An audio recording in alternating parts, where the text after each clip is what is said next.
Quando falamos de poder no mundo de One Piece, o mais misterioso é o Dome Reverse, de Musama. Como ele funciona? Qual o mecanismo de inverter alguém com a forma abissal, concedendo poderes incríveis, difíceis de catalogar os seus níveis e funcionamento? Mas creio que agora podemos entender finalmente como ele funciona, pelo menos em partes, em níveis mais profundas, se é que cabe esse jogo de palavras, uma vez que, além das peças invertidas, temos as almas sombrias sendo confirmadas e existindo nesse mundo. Será que Imu-sama tem acesso a uma duplicata de todo ser vivo que existe no mundo de One Piece e está preso dentro do abismo? E as respostas curiosamente vêm através da morte, porque parece que a morte cura o Dome Reverse. E surge uma outra pergunta: se a morte é a cura, Rox pode estar vivo ainda? Bom, quer a resposta para esses grandes mistérios? Então se liga que eu vou falar nisso agora.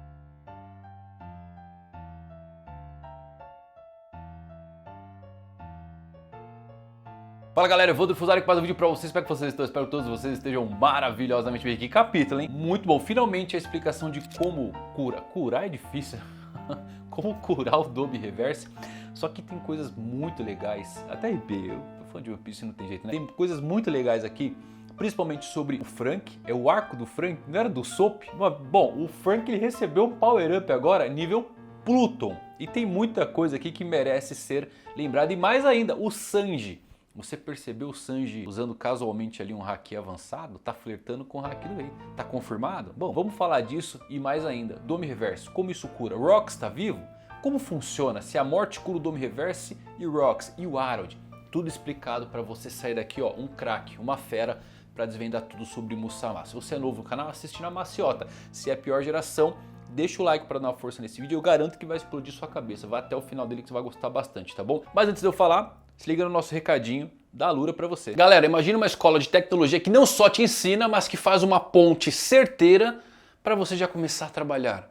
Pois é, deixa eu mostrar para vocês aqui a Talent Lab, área exclusiva da Alura, que conecta aprendizado e mercado por meio de vagas, mentorias, eventos e network, tudo com suporte para carreiras no Brasil e no exterior. A Talent Lab da Alura é um portal exclusivo com oportunidades de empresas parceiras que passaram pela curadoria do time da Alura. Você tem contato direto com recrutadores. O melhor de tudo é que, optando pelo plano Ultra Lab, você tem acesso a todos os benefícios da Alura que são exclusivos. Acesso a todos os cursos, certificado, mentoria, imersão e, claro, a Talent Lab. Então quer dar o primeiro passo na sua carreira? Clica no link fixado aqui no primeiro comentário da descrição que já tem um super desconto te esperando, exclusivo para você. Pronto, recado dado, vamos lá falar tudo sobre One Piece 1176.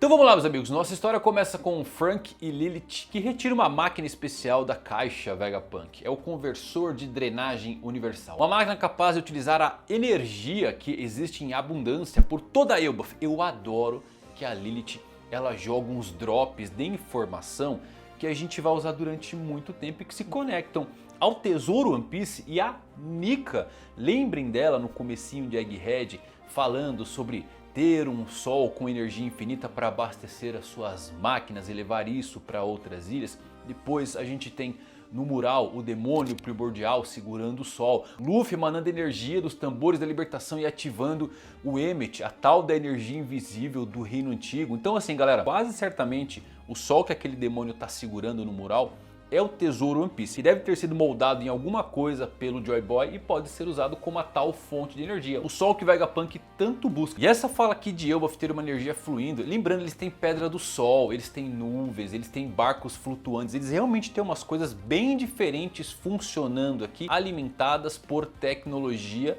antiga, esquecida, e envolve diretamente essa energia. Porém, qual que é a sacada aqui dessa conexão da fala de Lilith? Lembrem da fala do Loki.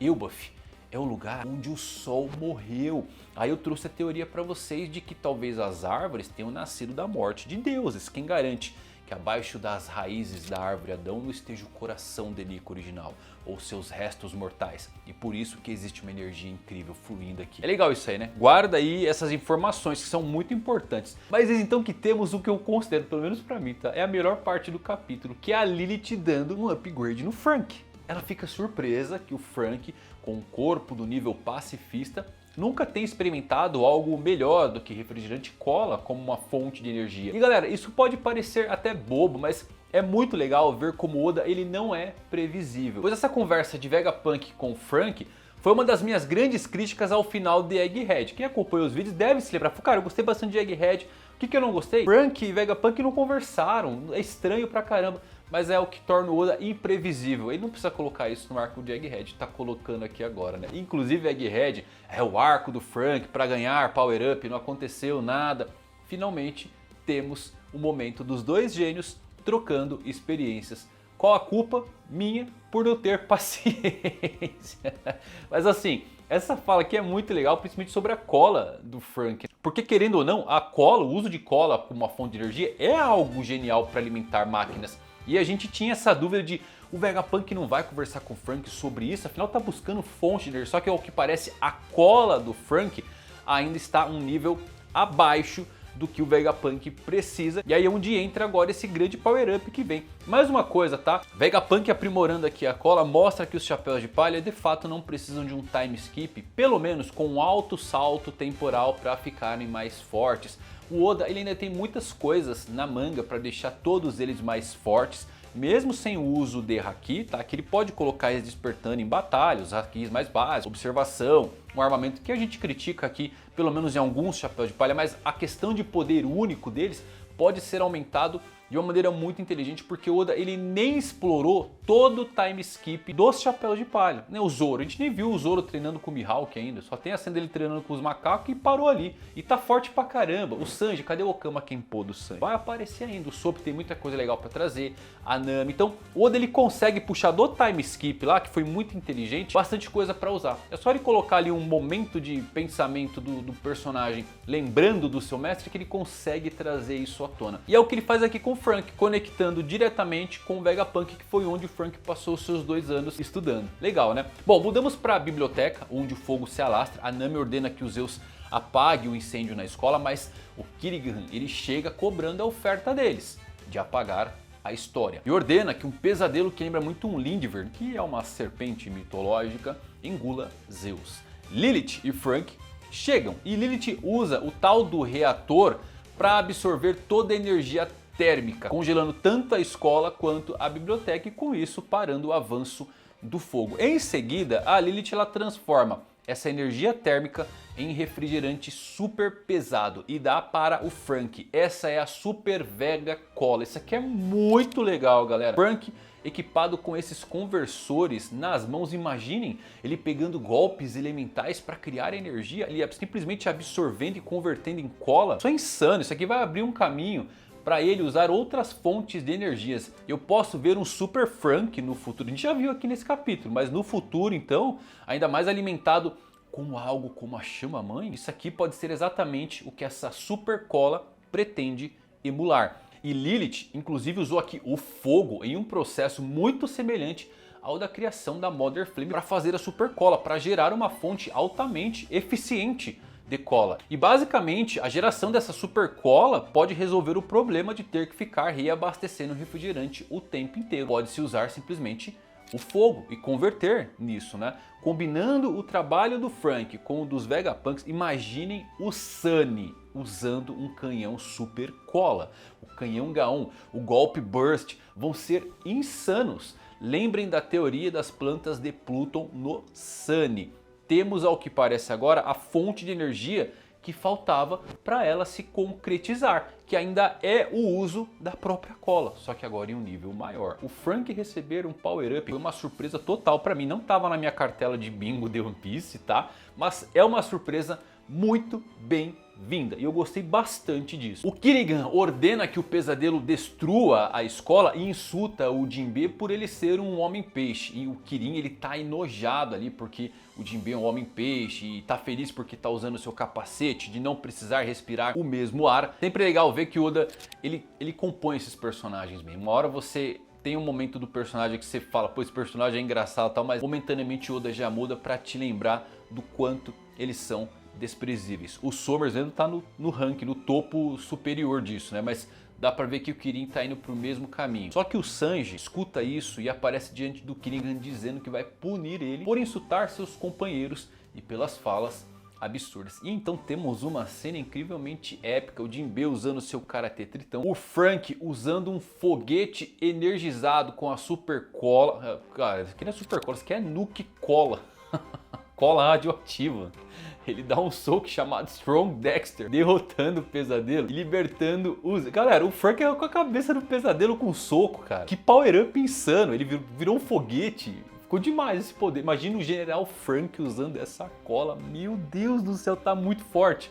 Eu gostei do power-up aqui, viu? E eu adoro que seja uma melhoria que não invalida de forma alguma o trabalho árduo do Frank. O Vegapunk ficou impressionado com a construção e com o desempenho do seu corpo com uma fonte de energia tão simples. Além disso, usa energia que foi literalmente coletada agora mesmo. Não é uma situação do tipo, aqui, toma essa coisa legal para você ficar mais forte, essa super arma, ou troque o corpo por um corpo avançado de pacifista. Não, é o contrário, né? O Vegapunk falou, ó, tá aqui, usa essa energia que eu podia ter te dado há muito tempo, mas tô te dando agora porque tem um bom motivo para você estar utilizando. Belo power-up, muito boa escrita do Oda aqui com o Frank, gostei bastante. Agora, vamos ver o que os seus golpes podem fazer com essa energia total. Eu gosto da forma como isso também é um paralelo ao despertar do Luffy, né? Mesmo o Frank não tendo uma Akuma no Mi, porque o Kaido disse que o poder de uma Akuma no Mi desperta quando a pessoa se torna forte o suficiente para suportá-lo, para ter um alinhamento com o seu fruto. O Frank só conseguiu obter esse novo poder ao fortalecer o seu corpo o bastante para lidar com essa energia, aumentando o seu poder da mesma maneira. Então não é o Vegapunk dando uma melhoria por Frank, é o Vegapunk mostrando ao Frank como aproveitar ao máximo sua própria força. Não parando por aí, temos nosso Prince, Sanji, que esmaga brutalmente a cabeça do Kiringan com um Konkase. Que golpe, eu vibrei, aqui eu vibrei total, Sanji foi irado nesse movimento aqui. Só que qual que é o detalhe aqui, galera? O Konkase não tá tocando a cabeça do Kirin. Notaram isso daí? Será que esse é o upgrade de poder que estávamos esperando? Para efeitos comparativos, temos outras cenas que ele usou esse mesmo, inclusive no Luffy, tá?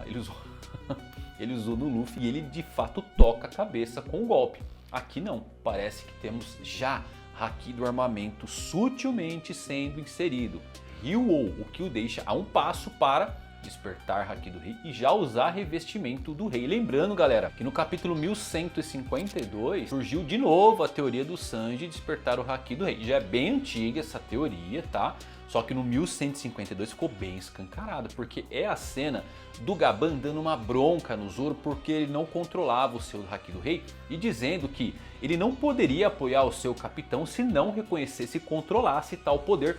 E o Sanji, ele fala: peraí, Gaban, como assim? O que isso significa? E o Gaban, ele sussurra alguma coisa pro Sanji que a gente não escuta porque o Loki grita bem no momento. Cena muito curiosa, mas Gaban estava falando sobre Haki do Rei. E esse Konkase aqui é uma boa dica do que vem aí pro Sanji. Olha, Frank sendo forte e o Sanji sendo gentil com o Jinbe, tem capítulo melhor que esse? Obrigado, Oda. Eu já amo esse capítulo e nem cheguei no final dele ainda. Mas vamos para a parte que pode ser mais controversa. Ainda é o ápice do capítulo, mas que é controversa porque eu sei que gera dúvidas em vocês, que é o Dory Brog recuperando momentaneamente a consciência. Por qual motivo? Não sabemos, mas tem duas possibilidades aqui. Primeiro, os golpes quase letais que eles deram um ao outro, ou os tambores da libertação de Luffy ressoando nesse momento, que de alguma forma diminuíram o controle mental. Eu gosto muito da segunda, né? Os tambores da libertação funcionando de alguma forma, porque nossa teoria favorita é que o Luffy vai trazer as peças brancas para o tabuleiro de reverse de Musama. Mas a resposta do retorno mental deles pode estar muito mais ligada à primeira opção do golpe quase letal que eles se deram por conta do que vem a seguir. Porque após um momento de reflexão sobre insultar Jaru e o mal que eles causaram, eles se despedem um do outro e decidem acabar com suas vidas. E então cortam a cabeça um do outro. Simplesmente brutal. Eu prendi o fôlego nessa cena aqui. É aquele tipo de coisa que você fala, não, o Oda ele não vai matar, mas tá brutal, né? Eu acho que o Oda inclusive tá colocando esses imortais aqui para soltar um pouco os cachorros. Acho que ele quer desenhar umas coisinhas mais pesadas e tá usando bastante agora isso, né? Infelizmente eu estava certo e eles não morrem. Mais ainda, seus corpos voltam ao normal como quando Imu usou o Dome Reverse. Vemos inclusive o flip das peças e com isso eles voltam ao estado que podemos chamar de normal. Isso é curioso, tá, galera? Dá a entender que realmente o que temos ali é a sombra deles. Lembrando daquela teoria de que a sombra pode ser a segunda alma. Quer dizer, teoria não. Que a sombra é chamada de segunda alma é canônico. A Robin cita isso quando explica um pouquinho mais sobre os poderes do Moura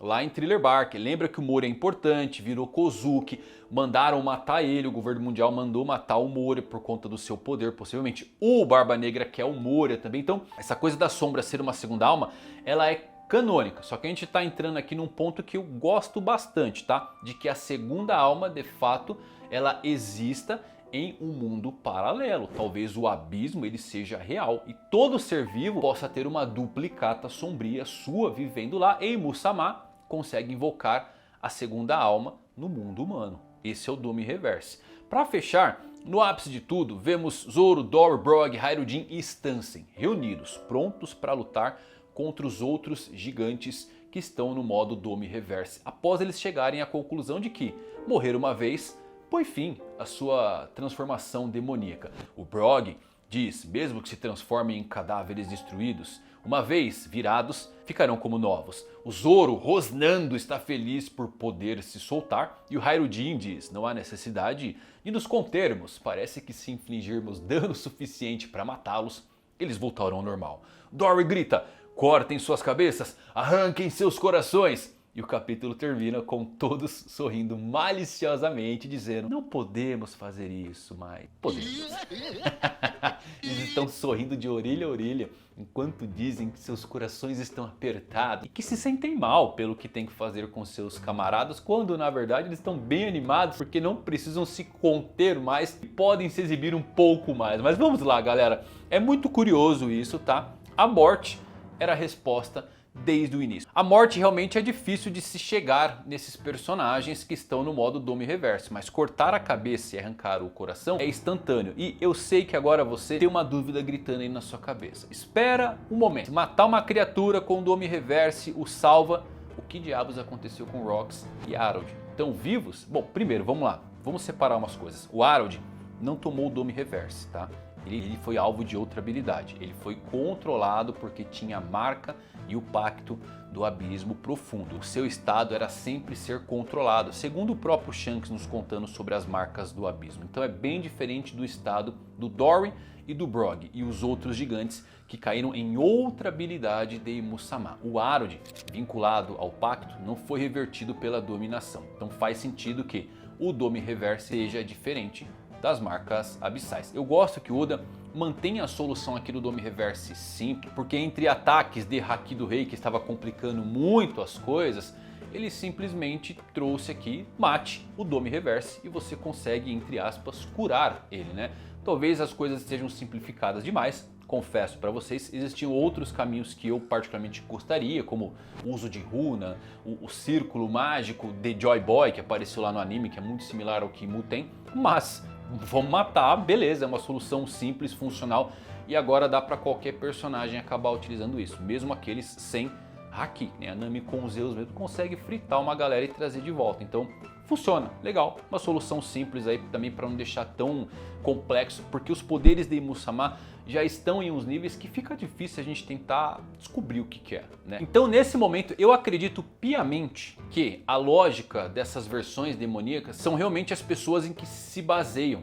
Eles são um tipo de construto, a segunda alma, uma sombra que toma o lugar do original até que seja morto. E a marca do abismo é diferente. Aí ela concede a imortalidade à pessoa original sem precisar estar Dome revertido. Mais ou menos isso, tá? Agora, se isso for verdade, e quanto ao Rox, ele ainda está vivo? Então, galera, aconteceu isso com o Rox. Se você olhar, ele voltou ao normal, ele foi salvo, né? Ele voltou ao normal depois que o Roger, o Garp, o mataram no modo Dome Reverse. E sim, Rox se recuperou. Os ferimentos do ataque final desapareceram após o efeito da transformação passar. Só que qual o problema? Ele não tinha mais energia para se mover. Ele estava com 1 de HP e o Garlin o matou em seguida. Lembrem do quadro seguinte, o Rox ele voltou ao normal, mas o Garlin o matou. E outra coisa, mesmo que ele tivesse energia ali para se levantar e lutar contra o Garlin, ele devia ter com toda certeza, porque cara, o Rox, né?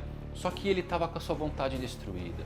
Ele teve um fim muito triste, muito trágico, porque ele estava acreditando ainda que ele havia matado sua própria família. Então lembrem disso, ele só queria que tudo acabasse naquele momento. Ele simplesmente falou, vai, faz, não aguento mais ficar aqui.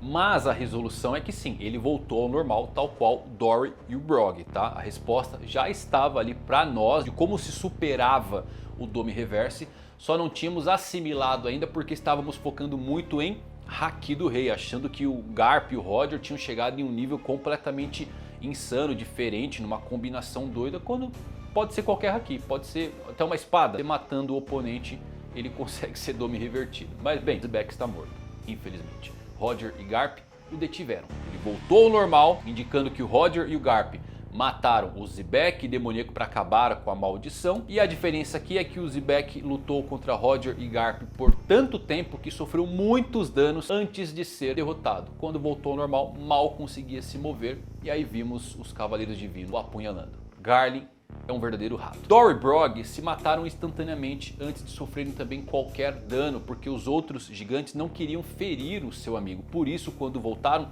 ainda tinham energia. Então, qual que é a sacada aqui? Quanto mais fraco você for, mais fácil é ser desfeito o Dome Reverse. Contudo, quanto mais forte você for, mais difícil será ser desfeito, porque você vai ser mais difícil de matar. É assim que funciona, é o oposto do Haki do Rei funcionando aqui. Também proporciona, eu acho, um bom equilíbrio narrativo, tá? Porque o Dome Reverse, ele é fácil de executar e parece que o Imu só precisa te tocar para que isso aconteça. Tem a teoria que só funciona na terra natal, mas não dá para saber muito bem se é isso mesmo. Então significa que quanto mais difícil for te agarrar, pode ser que melhor pode ser a peça que ele vai produzir no seu Dome Reverse. No entanto, também vai ser mais difícil para o próprio Imu te pegar como uma peça, e por isso que ele deu uma quebrada na vontade do Rox ali, dizendo que ele ia matar todo mundo. Mas bem, temos então uma chance de um golpe certeiro o trazer de volta ao normal e permitir que encerre o Reverse. De qualquer forma, eu ainda estou confuso quanto à extensão dos poderes de Musama, tá bom? Eu sabia que eles não morreriam também, fiquei feliz pra caramba, mas eu ainda achei que eles iriam se regenerar e continuariam revertidos. Estava esperando realmente o poder do Luffy fazer alguma coisa, o tambor da libertação, mas de qualquer forma, fiquei surpreso que tenha sido suficiente aí para revertê-los, tá? Parece que a mão do Brog também foi recolocada no lugar. Lembrem que o Imu tinha arrancado antes de revertê-lo. Estranho isso, né? Parece que ele ficou curado finalmente. Olha, um bom capítulo. Estou feliz com como pode se vencer o Dome Reverse. É simples, galera. Não é tão complexo assim. Eu preferia realmente a temática do Luffy contra Musama, a energia, o tambor da libertação. A coisa momentânea é que Dory Brog recuperando a sua mente pode estar ligada aos tambores, mas eu acho que o golpe quase letal permitiu que eles retornassem ali e conseguissem ter esse diálogo. Só que o Oda ele simplifica as coisas, ele simplifica e ainda deixa bem interessante, porque se você é fraco, você é fácil de ser derrotado. Se você é forte como o Rox, cara, o Roger e o Garp, eles desmaiaram de exaustão. Não dá pra ver o perigo que é o poder do Imu-sama. Se ele fazer isso aí com uma galera de alto escalão, fazer com o comandante Yonkou, ó, ver o Araldi com Loki lá, como é que fica no controle do Imu-sama. Então a amplificação de poder é muito grande, tá? O Dome Reverse em gigantes aleatórios, beleza, pode ser contornado. Agora em peças maiores, complica. No fim das contas, por mais simplificado que seja, eu acho que é uma solução boa. Porque se o Oda começar a complicar demais, ele não vai conseguir lidar. Vai ficar difícil porque não tem personagem pra lutar contra essas feras, essas figuras. A gente estava focado até agora em puta, é só o Haki do Rei? É só o Haki do Rei? Como é que os Chapéu de Palha vão fazer? Pronto, o Oda deu uma solução, que é o que a gente tanto queria. Não é verdade? E você, conseguiu fazer alguma teoria aqui? O Sanji vai despertar Haki do Rei? E o Frank vai abastecer Pluton com isso daí? Tem alguma teoria? Por que Elbaf tem energia circulando? É o corpo de Nika que tá ali? É o coração que tá emanando energia? Hein? Qual a sua teoria? Coloque aqui nos comentários. Se gostou desse vídeo, não esquece de deixar o like, tá bom? Até o próximo. Valeu por assistir. Fui.